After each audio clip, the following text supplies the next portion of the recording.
Il y a déjà presque un an, j'avais consacré une vidéo à 5 spécialités culinaires très populaires au Japon, mais assez peu connues en Occident.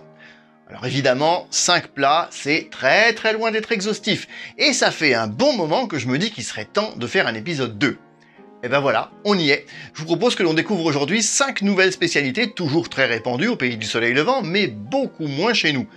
Alors évidemment, pour ceux qui n'ont pas vu la vidéo précédente, elle est dispo ici. Et je rappelle qu'il s'agit de découvrir ces spécialités et pas de les cuisiner. De toute façon, je suis à peu près aussi doué en cuisine qu'une poule avec un smartphone. Mais comme la première fois, je vous mettrai en description des liens vers des recettes, en vidéo ou non, si vous souhaitez préparer ces plats chez vous. À propos de la première vidéo, je serais pas seul. Désolé, on n'a pas le temps là, c'est l'heure de passer à table. Allez, itadakimasu!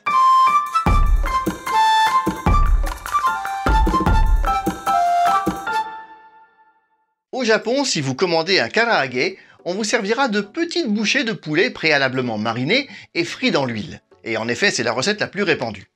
Elle consiste à découper de petits morceaux de poulet, généralement pris sur la cuisse de l'animal, à les mariner dans une sauce à base de saké, sauce soja et mirin, à laquelle on ajoute de l'ail et du gingembre, puis à faire frire le tout dans l'huile après les avoir roulés dans de la fécule de pommes de terre. Alors, juste pour préciser, le mirin, c'est une sorte de dérivé du saké, un breuvage plutôt doux et sucré. Le fait de prendre la viande sur les cuisses de poulet a aussi son importance, parce qu'elle est plus juteuse que la poitrine, ce qu'on appelle en général le blanc de poulet. Bon, j'ai précisé que c'était la recette la plus répandue, car il existe aussi du karaage fait avec du poisson, voire des fruits de mer. D'ailleurs, si on veut être précis, le karaage à base de poulet s'appelle tori no karaage, tori signifiant poulet, enfin les oiseaux quoi. Car le mot en lui-même désigne surtout une friture. Age signifie effectivement frit, mais tout le monde n'est pas d'accord par contre sur la signification de kara. Le mot s'écrit le plus souvent avec ce kanji, mais on peut parfois trouver celui-ci. C'est une de ces bizarreries dont je raffole, vous commencez un peu à me connaître maintenant je pense. Si le second kanji signifie vide, et peut faire penser au fait qu'il n'y a pas de pâte à frire dans le karaage, le kanji le plus courant renvoie lui à la Chine, et plus particulièrement à la dynastie des Tang. T'essayes pas de nous dire qu'au départ, il faisait frire des Chinois pour les dévorer quand même. Non mais t'es pas bien. Ça veut simplement dire que cette recette est originaire de Chine, tout simplement. Oh. Enfin, c'est l'acceptation la plus répandue, mais ça n'est pas la seule. Le karaage serait apparu au Japon durant la période Edo, où il s'appelait d'ailleurs toage. Et on ne faisait pas frire du poulet, mais du tofu. C'est au début du XXe siècle que petit à petit, le poulet a remplacé le tofu, notamment grâce à l'apparition de nombreuses fermes avicoles dans le pays. Des fermes quoi? Avicoles, des élevages de volailles si tu préfères. Et une région en particulier en a fait sa spécialité, le département d'Oita, sur l'île de Kyushu. Aujourd'hui, on y trouve un grand nombre de restaurants proposant du karaage comme étant la spécialité locale, et surtout, la population du lieu considère que c'est là qu'est née la recette, et non pas en Chine. C'en est presque sacré, alors si vous passez dans le coin, n'allez surtout pas leur dire le contraire, vous risqueriez l'incident diplomatique. Sinon, j'ai pas fini de poser ma question tout à l'heure. C'est pas dans la première vidéo que tu avais dit que...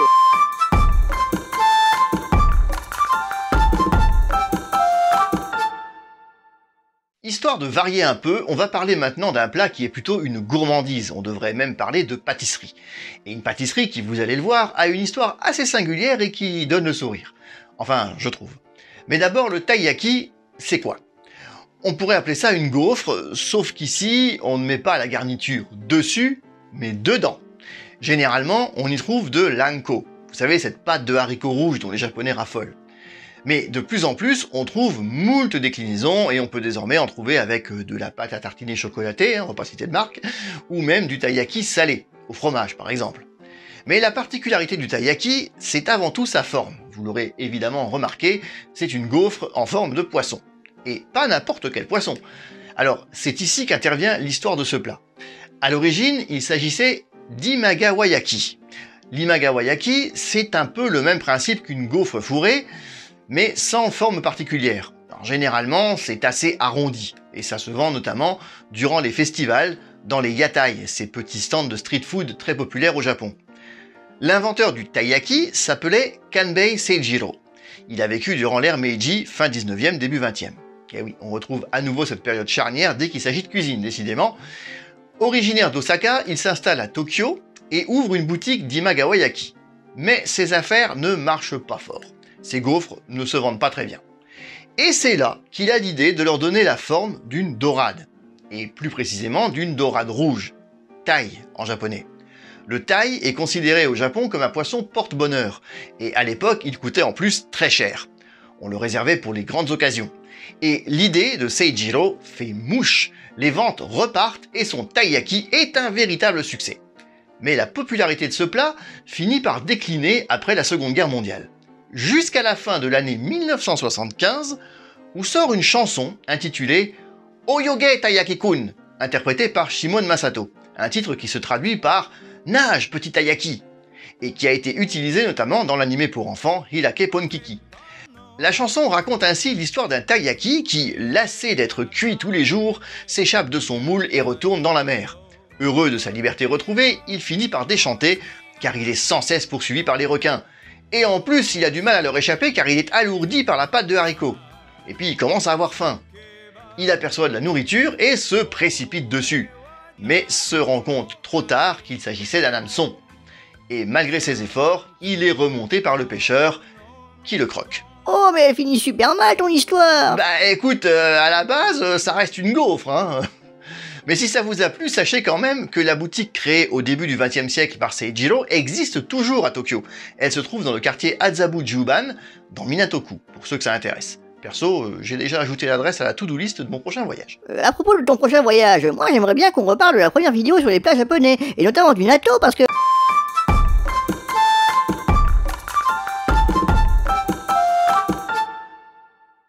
Après la gaufre, la crêpe. Enfin, la crêpe. Et plutôt un gros pancake, hein, si on veut absolument trouver un point de comparaison dans la cuisine occidentale. En vrai, l'okonomiyaki est un plat à part, sans équivalent chez nous. Disons que c'est une sorte de grosse galette faite d'une pâte composée de farine, de bonite, de chou râpé et d'oignons verts. Pâte que l'on fait cuire généralement sur une plaque chauffante. Elle est ensuite agrémentée de différents ingrédients qui varient d'un plat à l'autre, car c'est là tout le principe de l'okonomiyaki. On choisit ce que l'on veut y mettre. D'où son nom, puisque yaki signifie griller ou faire cuire, et okonomi désigne ce que vous voulez. C'est la traduction, hein. On peut aussi dire ce que vous aimez. Donc, chacun choisit ce qu'il veut avoir dans son okonomiyaki.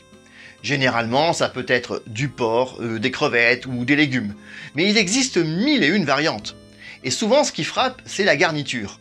Outre la sauce spéciale okonomi et la mayonnaise japonaise, plus épicée et plus liquide que notre mayo traditionnel, on y ajoute des flocons de katsuoboshi, un terme qui signifie poisson qui danse. Il y a des poissons qui dansent sur ton plat?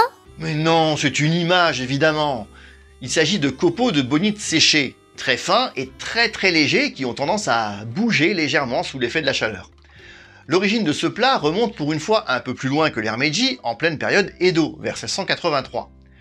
L'ancêtre de l'okonomiyaki s'appelait funoyaki et était à la base un plat sucré préparé dans les monastères bouddhistes. Il évolue ensuite durant l'ère Meiji, ça y est, nous y voilà, et se répand hors des monastères sous le nom de mojiyaki.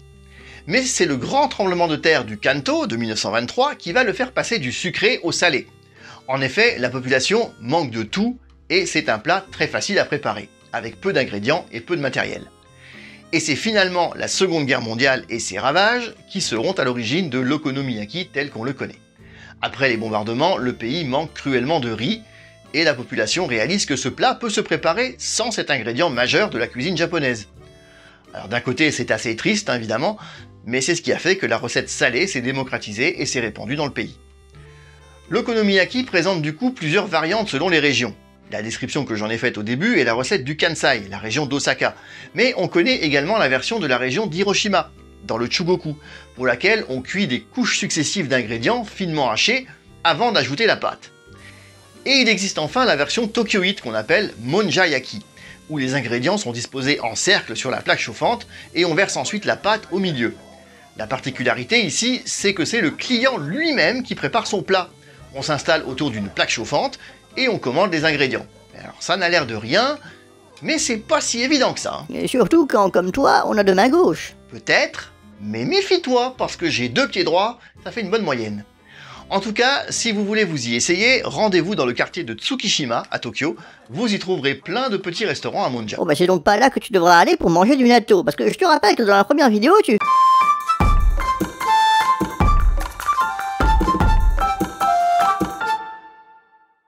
On l'a l'a vu avec l'okonomiyaki ou le karaage, le nom des plats japonais donne souvent sa définition. Et ben c'est à nouveau le cas ici, puisque l'ozoni, ou tout simplement zoni, est composé de deux kanji, signifiant respectivement varié et mijoté. C'est donc tout simplement un plat composé d'ingrédients variés qui ont mijoté ensemble dans un bouillon. Rien d'extraordinaire, me direz-vous. Pourtant, c'est un plat très populaire au Japon et qui se consomme traditionnellement au Nouvel An. Alors petit aparté, les premiers jours de janvier au Japon sont fériés, car c'est un des moments les plus importants de l'année pour les Japonais.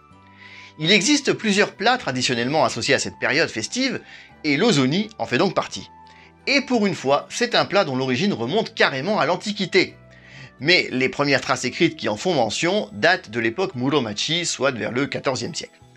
On sait que ce plat était un élément essentiel de la cuisine des samouraïs. On le préparait notamment sur les champs de bataille, mais aussi et surtout au moment de la nouvelle année, car il était supposé porter chance. Et Dieu sait que les samouraïs en avaient parfois bien besoin. Selon les régions, il était, et il est toujours, préparé avec des ingrédients locaux. Mais sa base ne change pas. Une soupe et des mochi. Les mochi, ce sont ces gâteaux de riz préparés avec du riz cuit à la vapeur et pilé, de l'eau et du sucre.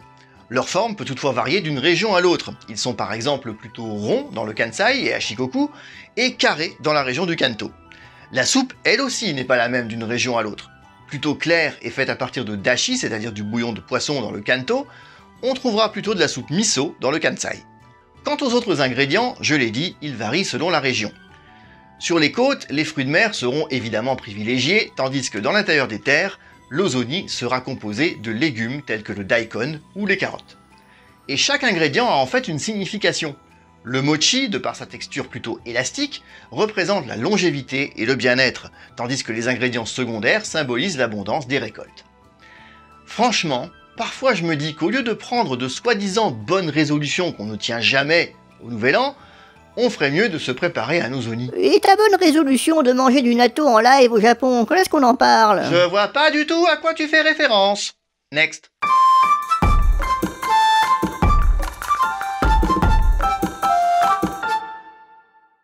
C'est quelque chose que l'on ignore souvent en Occident, mais les Japonais adorent les œufs, et notamment les omelettes. On a déjà pu le voir dans la première vidéo sur le sujet, avec l'oyakodon ou l'omurice.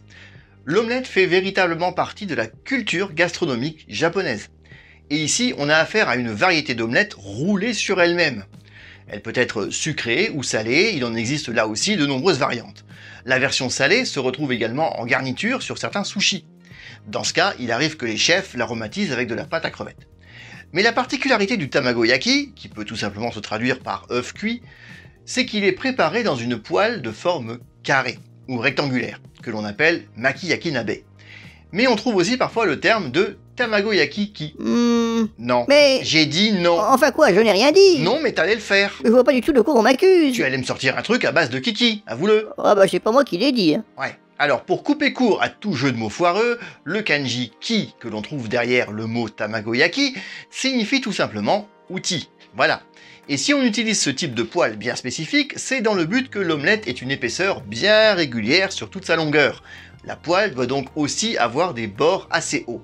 Il en existe plusieurs types qui portent le nom de la région d'où elles sont issues. Kanto, Kansai ou encore Nagoya. Le tamagoyaki n'est pas à proprement parler un plat principal. Il se consomme de préférence sur le pouce ou au petit déjeuner. Un peu comme le natto donc. Encore? Mais tu veux pas me lâcher un peu avec ton natto là? Je voulais simplement te rappeler, ainsi qu'à ta commu qui n'est pas forcément au courant, ce petit défi que tu t'es lancé dans la précédente vidéo sur le sujet. Comme si je pouvais l'oublier. Mais si tu veux mon avis, non seulement c'était un défi à la... Ah oui, c'est vrai, on peut plus parler normalement sur YouTube. Bon, alors non seulement c'était un défi complètement stupide, mais en plus, au train où vont les choses, ça m'étonnerait beaucoup que je sois obligé de le relever. Bon, faut pas être pessimiste, moi je suis sûr qu'en septembre, on te verra déguster un bon bol de natto en direct du Japon. Oui, bah, pas trop grand quand même le bol, hein. Et puisque t'insistes, alors oui, c'est vrai, dans la première vidéo, on a parlé entre autres du natto. Et j'avais dit que si la chaîne atteignait les 2000 abonnés avant mon prochain voyage, et j'insiste bien sur le mot avant, j'en mangerai en live là-bas. Mais comme je l'ai dit, il y a vraiment très peu de chances pour que ça se produise, hein, vu qu'on est en avril et qu'on est encore très loin des 2000. Et pour que je tienne ma promesse, il faudra atteindre ce chiffre avant le 4 septembre, date à laquelle j'atterris à Tokyo. Bon, disons plutôt le 5, hein, t'arrives presque à minuit. Alors si tu veux, le 5 septembre, bon d'accord, ça laisse 5 mois pour gagner plus de 800 abonnés alors qu'il a fallu plus d'1 an pour atteindre le seuil des 1000. Non, moi j'y crois pas, hein. Mon estomac devrait être plutôt tranquille durant ce voyage. Et les gens, vous savez quoi? Ce serait trop drôle de lui montrer qu'il se trompe, non? Alors, si vous regardez la chaîne régulièrement, mais sans être abonné, c'est le moment de cliquer sur le bouton. Et partagez aussi les vidéos à fond. Il est temps de bousculer un peu cet éternel pessimiste, vous croyez pas? Non mais je rêve, tu t'adresses carrément aux viewers maintenant. Bah quoi, c'est pour la bonne cause, non? Ouais, évidemment, là-dessus je peux pas te contredire. Mais tu sais, vu le peu de personnes qui regardent les vidéos en entier, à mon avis, tu vas faire un flop, mais... tiens, tu sais quoi? Si jamais je me trompe, je veux bien rajouter un deuxième pari. Si vraiment la barre des 2000 est franchie avant le 5 septembre, je ferai gagner à l'un ou l'une d'entre vous, par tirage au sort, on verra comment procéder si ça arrive, un souvenir du Japon, dès que je rentrerai. Un souvenir? Et quel genre de souvenir? Te connaissant, ça sent le Yakuen Shop à plein nez. Traite-moi de radin aussi, je te dirai rien, hein. Bon, je roule certes pas sur l'or, hein, mais on peut trouver des choses très sympas, même pour 1000 ou 2000 yens déjà. Bon c'est pas énorme quand même. À cheval donné, on regarde pas la bride, ok? Et puis, c'est cohérent, 2000 abonnés, 2000 yens, voilà, c'est dit. Alors, plus que jamais, likez, commentez, partagez la vidéo autour de vous et abonnez-vous. On se retrouve très bientôt pour une nouvelle vidéo. D'ici là, portez-vous bien et continuez d'aimer le Japon. Matane!